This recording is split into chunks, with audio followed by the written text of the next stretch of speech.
programa Constru Business. Constru Business. Oferecimento Engie Plus Construtora e Incorporadora.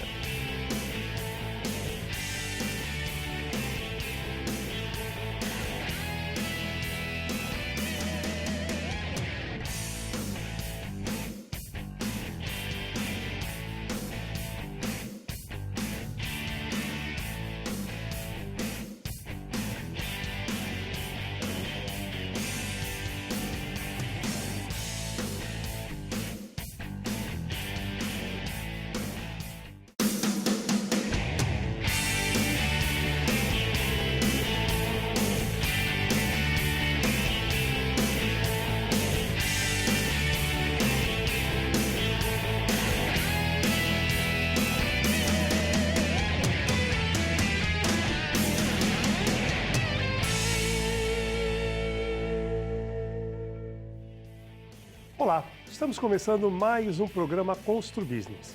Muito obrigado pela sua audiência. No programa de hoje vamos falar sobre os direitos em tempos de pandemia. Nossos convidados, Marcelo Marsaioli e Vitória Mandelli, advogados da Marsaioli e Marsaioli Advogados Associados. Muito obrigado pelas presenças. Marcelo e Vitória, quais têm sido os principais desafios e aprendizados para os operadores do direito após o advento da pandemia?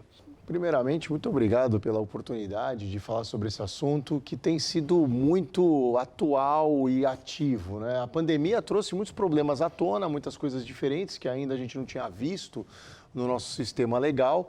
Então, contratos, relações humanas, relações de consumo, relações imobiliárias, de trabalho, enfim, tudo se agitou um pouco mais. E o judiciário ainda está construindo isso. A gente está aí com 1 ano e meio de pandemia, praticamente. O judiciário, especialmente o Tribunal de Justiça aqui de São Paulo, né, o TRT, daqui a pouco a Vitória vai falar um pouco sobre isso, eles estão começando a construir jurisprudência. Ainda não tem, mas já tem uns posicionamentos bem claros. Muita gente, Barroso, correu para o judiciário, olha, eu vou discutir meu contrato, eu vou fazer isso porque eu vou justificar tudo na pandemia.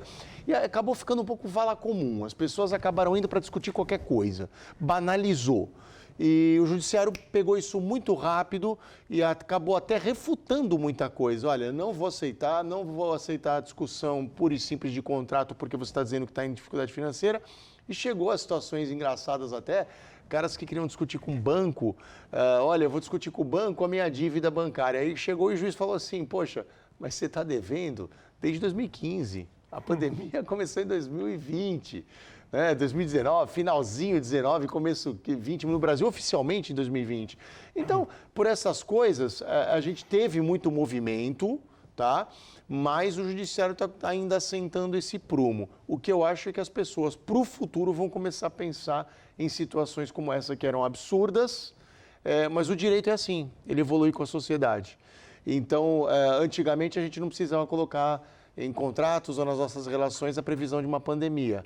Agora a gente vai ter que começar a colocar. Amanhã, se começarem a cair meteoros no planeta, pode ter certeza que o direito vai trazer os meteoros para os contratos. Isso mesmo. E Vitória, os desafios e aprendizados aí dessa pandemia? Eu acredito que na parte trabalhista em geral, tanto com relação aos empregados e prestadores de serviço, o ponto mais difícil é a prevenção, a fiscalização e o implemento de todas as medidas de saúde e segurança capazes de evitar a disseminação do Covid, a contaminação e futura judicialização desse ponto, né? Enfim, a responsabilidade do contratante, seja de empregado ou prestadores de serviço. Seguindo os protocolos, isso? Seguindo todos os protocolos exigidos. Esse é o ponto principal, até porque isso muda constantemente. Esses protocolos, além dos que já existiam antigamente, foram inseridos novas diretrizes. Então, o desafio é o que eu tenho que fazer, como fazer para evitar no futuro uma perda monetária para o próprio contratante.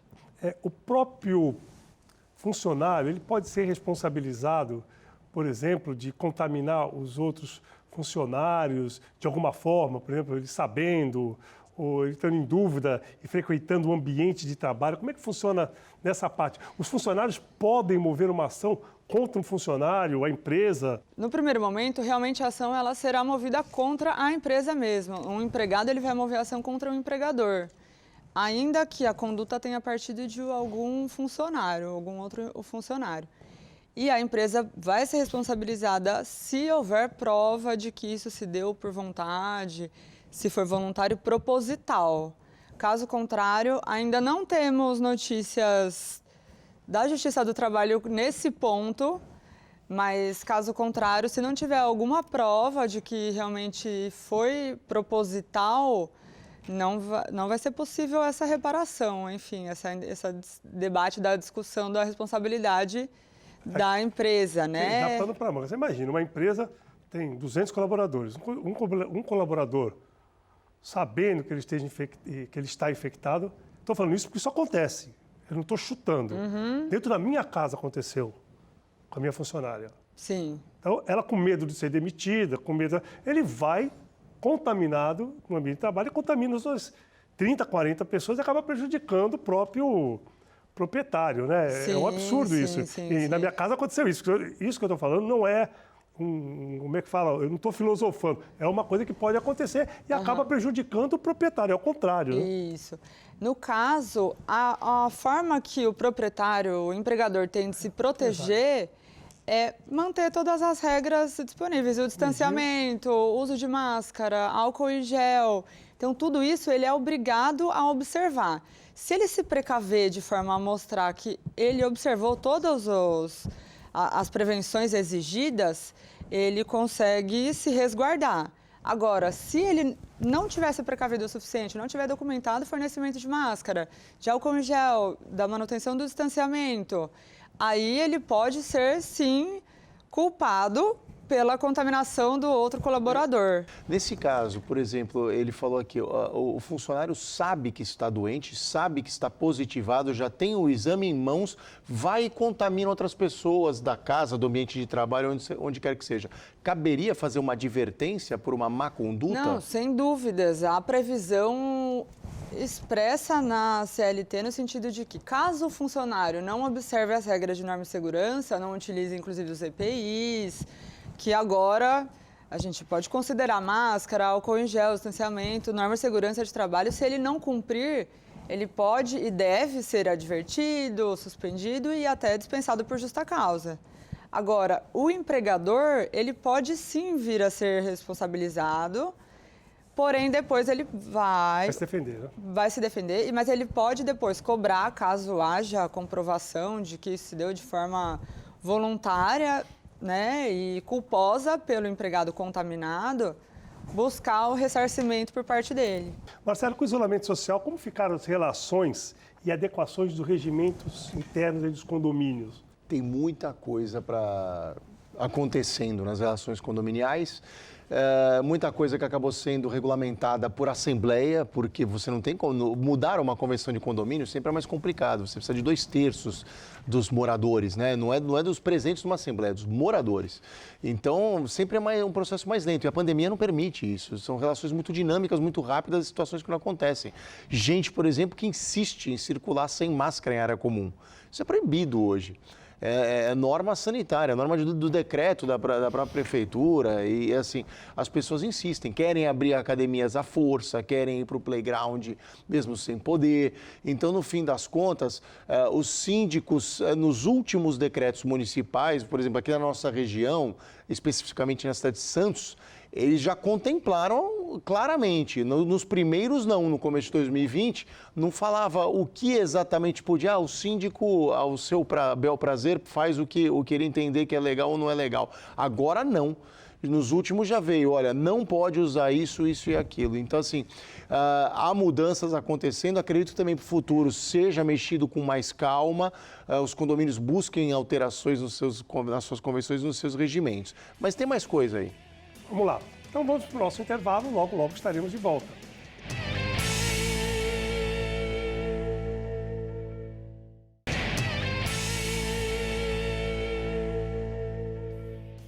Estamos de volta para o segundo bloco do programa Constru Business. Estamos falando sobre direitos em tempos de pandemia. Nossos convidados, Marcelo Marçaioli e Vitória Mandelli. advogados da Marçaioli e Marçaioli Advogados Associados. Marcelo, ainda voltando ao assunto de condomínio, alguns bancos, né? Parece que seu escritório conseguiu ganhar algumas ações contra os bancos que estavam exigindo a eleição do síndico, sem poder realizar a assembleia. Queria que você explicasse um pouquinho o que aconteceu, o que está acontecendo e essa vitória aí nos tribunais. Exatamente. Um problema, Barroso, que nós tivemos aí de angústia tremenda da classe dos síndicos e das massas condominiais, foi o que fazer com as assembleias, se nós temos impedimentos de circulação, se temos regras de distanciamento, como fazer isso? Como fazer isso numa fase vermelha do Plano de São Paulo, num lockdown? E a conduta correta era não fazer. Ou você podia fazer a assembleia por vídeo. Só que a assembleia por vídeo é algo novo, é algo de tecnologia, acabou de chegar. E não é todo condomínio que tem essa estrutura hoje, ou não tem nem dinheiro, não se programou para fazer isso daí. Porque você tem que garantir que todos tenham acesso, já é difícil aí. Você tem que garantir que todos consigam acesso online. Segundo, você tem que garantir que o processo de votação seja idôneo e transparente. Então, você pode fazer por uma plataforma como o Zoom, o Microsoft Teams, o Google Meet, você pode usar alguma dessas plataformas, mas você tem que garantir a rigidez disso. Então, tem uma série de requisitos que tem que ser respeitados. Não é todo mundo que consegue. Hoje tem condomínio com 500 unidades aí, tem condomínio de 5 torres, tem um condomínio aqui em Santos que moram 10 mil pessoas, lá na Moura Ribeiro. Então, você não é tão fácil, mas se você conseguir, tudo bem. Só que tem condomínios que não conseguiam. Então, no lockdown, eles trocaram notificações com o banco, às vezes Banco Itaú, Bradesco, mas banco privado, né? E o banco começa a pressionar, olha, não vou renovar sua assinatura, você não vai poder movimentar a conta do condomínio a partir do dia 10 de julho. E aí o síndico falava assim, caramba, mas dia 10 de julho está no meio da pandemia, eu não vou poder fazer uma assembleia para renovar meu mandato ou para eleger outro. E aí acabou trocando notificações com o banco disse, ó, sinto muito, eu vou parar de movimentar sua conta, você não vai mais conseguir pagar nada a partir do dia tal.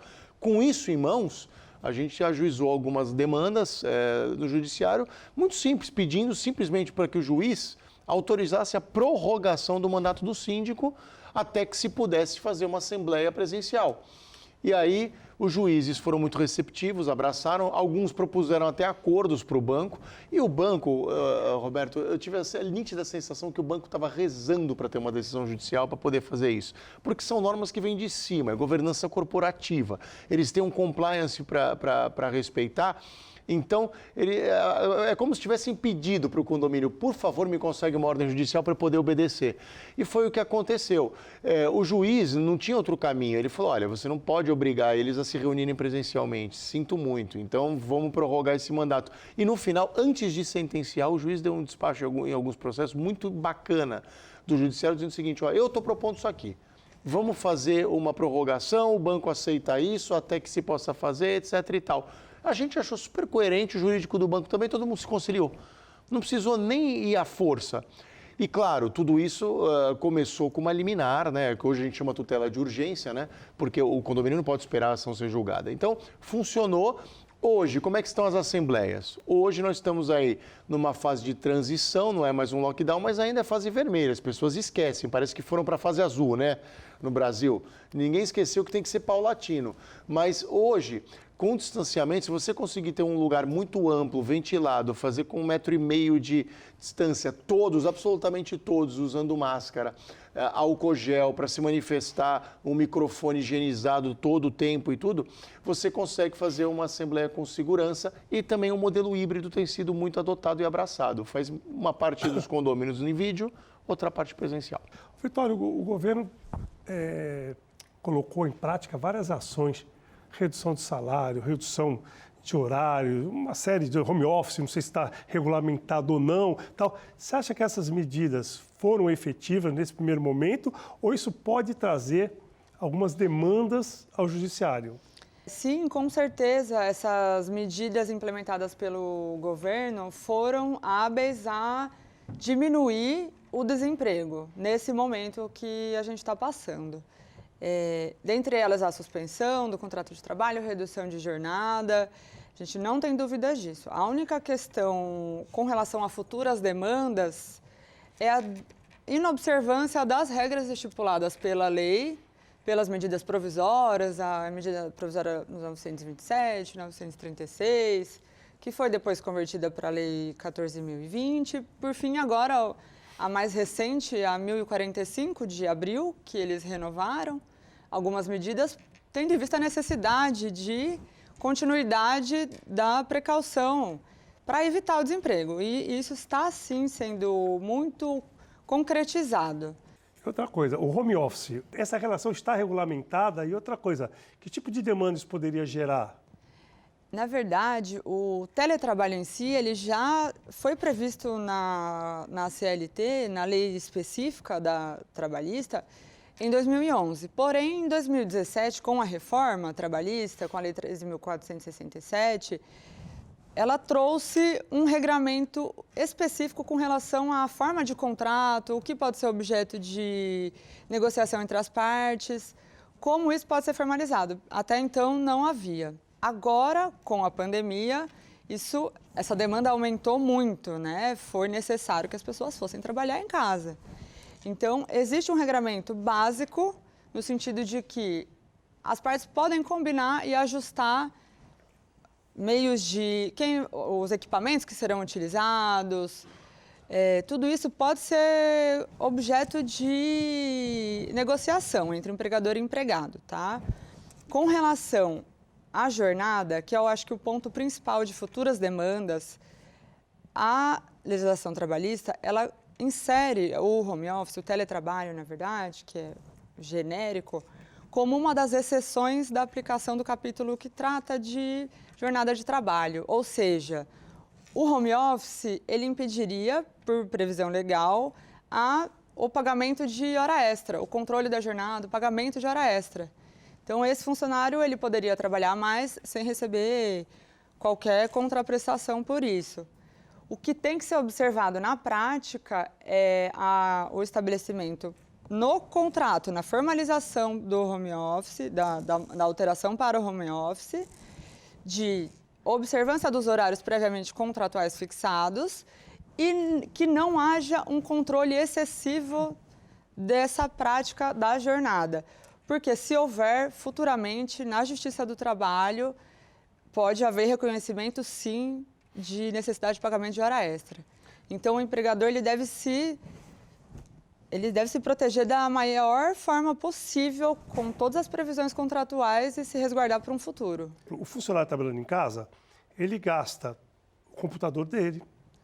Geralmente as empresas não dão computador, ele gasta a internet, tem que ter uma internet boa. Ele tem gasto de luz e uma série de consumos que ele não teria trabalhando no escritório. Exatamente. E isso, se não houver um acordo, ele pode ser pleiteado. A questão da formalização, na verdade, ela é exigida pela legislação. A formalização do contrato para o teletrabalho. Para a pessoa trabalhar em casa, exige-se que a empresa formalize esse contrato. Independente do número de funcionários da empresa, ainda que seja difícil, é necessário que haja formalização. Pode ser coletivo? Pode ser coletivo, mas vai ter que ter a anuência individual de cada um dos trabalhadores. Ele não tem como fugir disso. Tá? Agora, uma outra questão. Com relação aos insumos e gastos, isso pode ser objeto de acordo. Então, a lei prevê, vocês podem combinar tudo. A gente pode combinar internet, o empregador paga, o empregador fornece um assento que possibilite uma ergonomia correta. Tudo pode ser combinado, mas tem que ter previsão contratual. Caso não haja, se, enfim, fizerem informalmente esse tipo de ajuste, no futuro o empregado pode sim pleitear indenizações, desde que ele comprove, né? Então ele traz lá, olha, eu fiquei trabalhando, tive que comprar um computador, a empresa não me forneceu. Se não tiver o ajuste, pode haver discussão futura. Por isso, a gente sempre diz que o ideal é formalizar de acordo com as regras, inclusive ajustando responsabilidades pelos equipamentos que serão utilizados, que podem sim ser imputados ao empregado e não só ao empregador. Muito bom. Vamos para o nosso intervalo, logo estaremos de volta.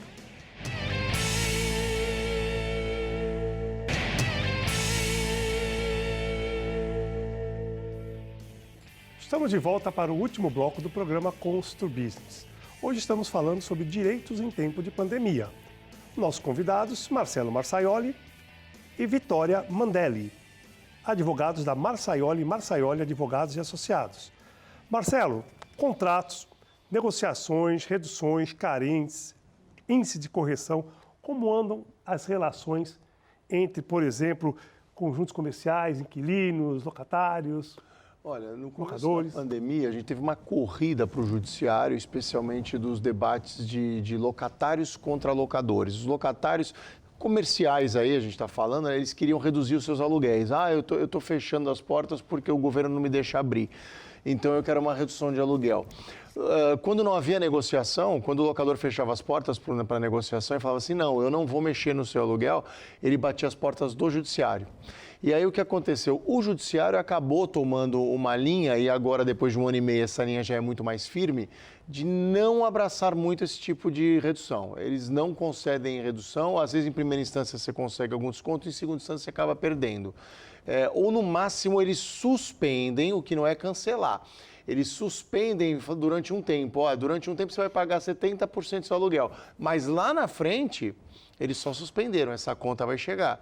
Então, não funciona. Então, não adianta querer ir para o judiciário rever aluguel, porque não é tão fácil assim. Eles querem que as pessoas tentem negociar entre si.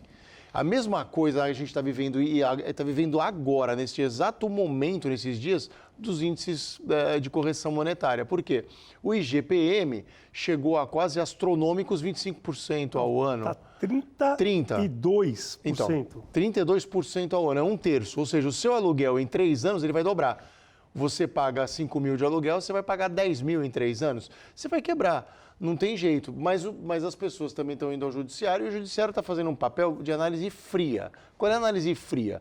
Agora que o índice está ruim, você quer que eu mude, mas quando o índice estava bom, pagando 4% ao ano, você não veio aqui oferecer um índice melhor para o seu proprietário. Se você parar e analisar friamente, é claro, tem uma razão. Cada vez que o índice mudar e ficar ruim para algum dos lados, vamos todo mundo para o judiciário. As palavras hoje dessa pandemia, tanto nas relações trabalhistas quanto nas relações imobiliárias ou de consumo, é tolerância aliada indissociavelmente à empatia. O bom proprietário, o bom empresário, ele vai antever o problema, vai procurar o lado contrário e vai falar assim, vamos alterar o índice de correção monetária desse contrato, porque você não vai aguentar pagar. Eu estou percebendo isso e eu não quero te estrangular, não quero te matar de fome, eu quero continuar com você como meu cliente, como meu inquilino. Esse é o caminho certo, o caminho da conversa, o caminho do debate hoje. Não judicializar. É estranho ouvir um advogado falar isso, mas a advocacia moderna é isso. Não judicializar é o melhor caminho hoje. O que nós fizemos foi, primeiro, limitar, nós temos vários conjuntos alugados, limitar o valor do aumento a um teto que, como se nós alocássemos a unidade hoje, receberíamos esse valor. Então, seria injusto eu cobrar 3 mil, por exemplo, se eu vou alugar a mesma propriedade por 2.500. Então, a pessoa já está lá, então é justo fixar um limite, nós fixamos um limite, não passa disso, e alteramos todos os índices, em vez de GPM, para IPCA. E vou falar uma coisa, é até mais simples, a gente precisa começar a simplificar a vida das pessoas, não dificultar. É até mais simples, você pode fazer um aditamento de uma folha num contrato, uma folha, não precisa fazer um contrato inteiro novo, buscar assinatura lá do todo mundo de novo. Às vezes precisa, né? Porque o fiador tem que estar sabendo e tal, mas assim, você faz um aditamento, escreve assim, olha, vai continuar sendo IGPM desde que não ultrapasse 15% ao ano, por exemplo, 10% ao ano. Se ficar em 10%, IGPM ou 12% ao ano, o que atingir primeiro? Pronto, acabou o assunto. Sem complicação, sem dificuldade, sem uma parte ganhar mais do que a outra, justo para todo mundo. É esse que é o mote atual. Nós conversamos, Vitória, um tempo atrás, da Covid. A Covid pode ser considerada uma doença funcional. Eu vi que ia mudar a lei, não sei se mudou. Explica isso para o nosso telespectador. Na realidade, assim, essa é uma questão recente, como o Marcelo mencionou no início. Não temos uma linha a ser seguida de forma definitiva. O que temos são interpretações. Atualmente, majoritariamente, entende-se que, caso a atividade exercida pelo colaborador seja ele uma exposição acentuada ao Covid, como, por exemplo, os médicos em hospitais, enfermeiros, coveiros, há como presumir que essa doença ela decorreu do trabalho. Então, a empresa teria uma responsabilidade futura, né, por indenizações que podem ser pleiteadas em decorrência disso. Estabilidade também? E aí seria considerado como doença do trabalho e, por consequência, teria a estabilidade, a garantia provisória de 12 meses. Por outro lado, naquelas atividades em que não há uma exposição acentuada, a linha de raciocínio é diferente. Aí já seria ônus da prova do empregado, teria que mostrar, comprovar que ele adquiriu, que ele contraiu o Covid durante o exercício da atividade. E aí, nesse caso, torna-se tudo mais difícil, né? A gente sabe que é muito complicado, como é que vai provar, onde foi contaminado, enfim. Mas não temos uma resposta do judiciário, nem do legislativo, concreta com relação a isso. Ainda está sendo construído. Como você falou anteriormente, você acredita que todos os contratos vão passar a ter uma cláusula, por exemplo, específica no caso de pandemia? Acredito sim, acredito fortemente. Você já fez algum, por sinal? Já estamos desenhando cláusulas para isso porque as pessoas estão traumatizadas. Traumatizado é a palavra, não vejo outra. As pessoas ficaram muito assustadas com isso e não querem mais ficar na mão. Eu não quero ficar na mão do meu locador, do meu vendedor, do meu comprador. Eu não quero. Eu quero ter uma coisa definida em cláusula. E é muito positivo isso.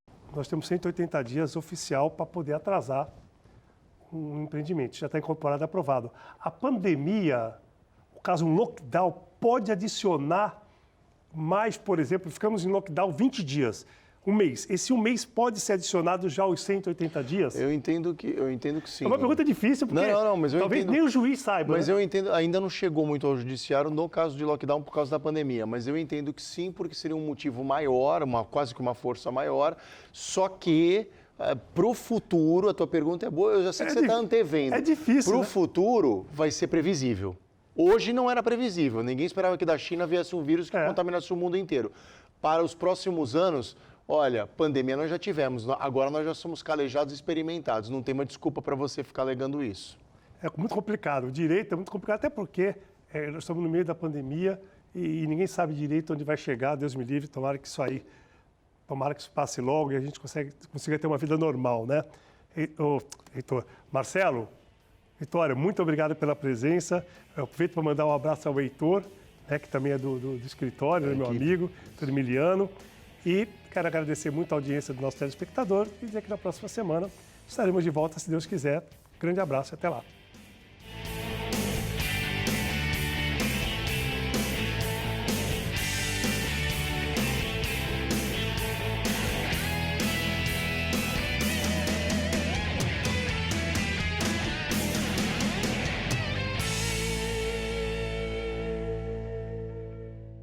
Programa Constru Business. Constru Business. Oferecimento Ingeplus Construtora e Incorporadora.